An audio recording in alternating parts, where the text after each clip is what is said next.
नमस्कार, स्वागत है आपका। मेरा नाम है विपिन बेबाक। केरल में वैवाहिक संबंध इस्तेमाल करो और फेंक दो की उपभोक्ता संस्कृति से प्रभावित है और लिव इन संबंधों व स्वार्थ के आधार पर तलाक लेने के चयन के मामले में बढ़ोतरी से यह साबित होता है कि केरल हाईकोर्ट ने गुरुवार को यह टिप्पणी की है। अदालत ने कहा है कि युवा पीढ़ी विवाह को स्पष्ट रूप से ऐसी बुराई के रूप में देखती है जिसे बिना दायित्वों के आज़ादी वाले जीवन का आनंद लेने के लिए टाला जाना चाहिए।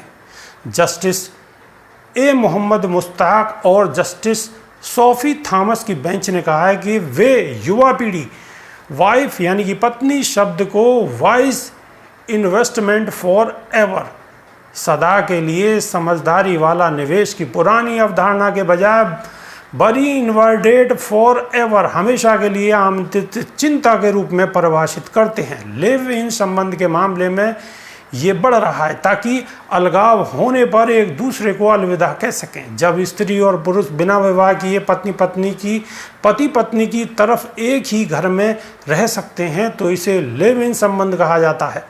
अदालत ने 9 साल के वैवाहिक संबंधों के बाद किसी अन्य महिला के साथ प्रेम संबंध के कारण अपनी पत्नी और 3 बेटियों को छोड़ने वाले व्यक्ति की तलाक की याचिका खारिज कर दी। कोर्ट ने कहा है कि ईश्वर की धरती कहा जाने वाला केरल एक समय पारिवारिक संबंधों के अपने मजबूत ताने बाने के लिए जाना जाता था, लेकिन ऐसा प्रतीत होता है कि तुच्छ या स्वार्थ के कारण वह विवाहेतर संबंधों के लिए यहाँ तक कि अपने बच्चों की भी परवाह किए बिना वैवाहिक बंधन तोड़ना मौजूदा चलन बन गया है। बेंच ने कहा है कि एक दूसरे से संबंध तोड़ने की इच्छा रखने वाले जोड़े यानी कि माता पिता की ओर से त्यागे गए बच्चे और हताश तलाकशुदा लोग जब हमारी आबादी में अधिसंख्य हो जाएंगे तो हमारे सामाजिक जीवन की शांति पर निसंदेह प्रतिकूल असर पड़ेगा। हमारे समाज का विकास रुक जाएगा। प्राचीन काल से विवाह को ऐसा संस्कार माना जाता रहा है जिसे पवित्र समझा जाता है और यह मजबूत समाज की नींव के तौर पर देखा जाता रहा है।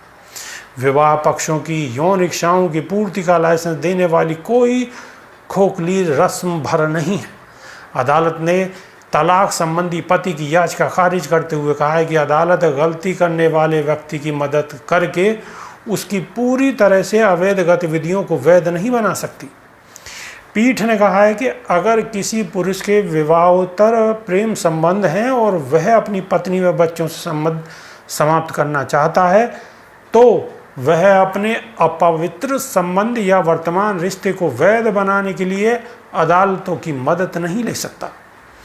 कोर्ट ने कहा है कि कानून और धर्म विवाह को अपने आप में एक संस्था मानते हैं।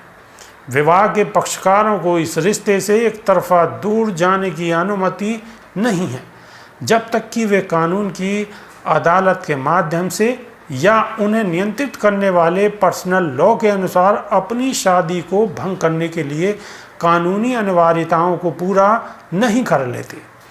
इस मामले के याचिकाकर्ता की याचिका को कुटुंब न्यायालय ने खारिज कर दिया था।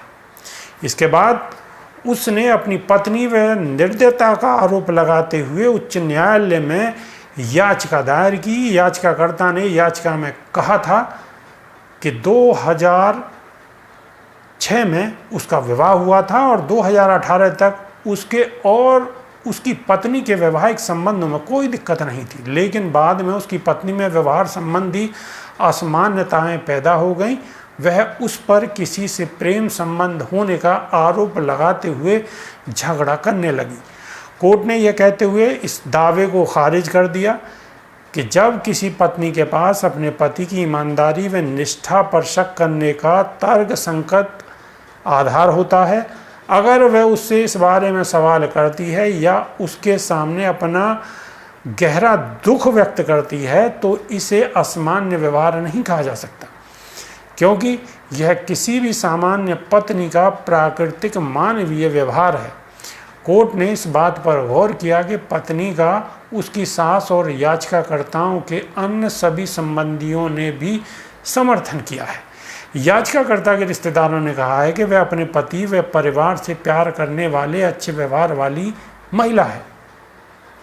अदालत ने कहा उपलब्ध तथ्य और परिस्थितियां स्पष्ट रूप से इस बात की ओर इशारा करती हैं कि 2017 में याचिकाकर्ता के किसी अन्य महिला के साथ प्रेम संबंध हो गए थे। वह अपनी पत्नी व बच्चों को अपने जीवन से दूर करना चाहता है ताकि वह उस महिला के साथ आराम से रह सके। अगर पति अपनी पत्नी व बच्चों के पास लौटने के लिए तैयार है तो पत्नी उसे स्वीकार करने को राजी है।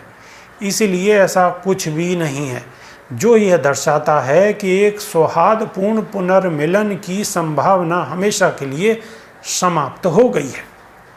अभी के लिए सिर्फ इतना ही। नमस्कार।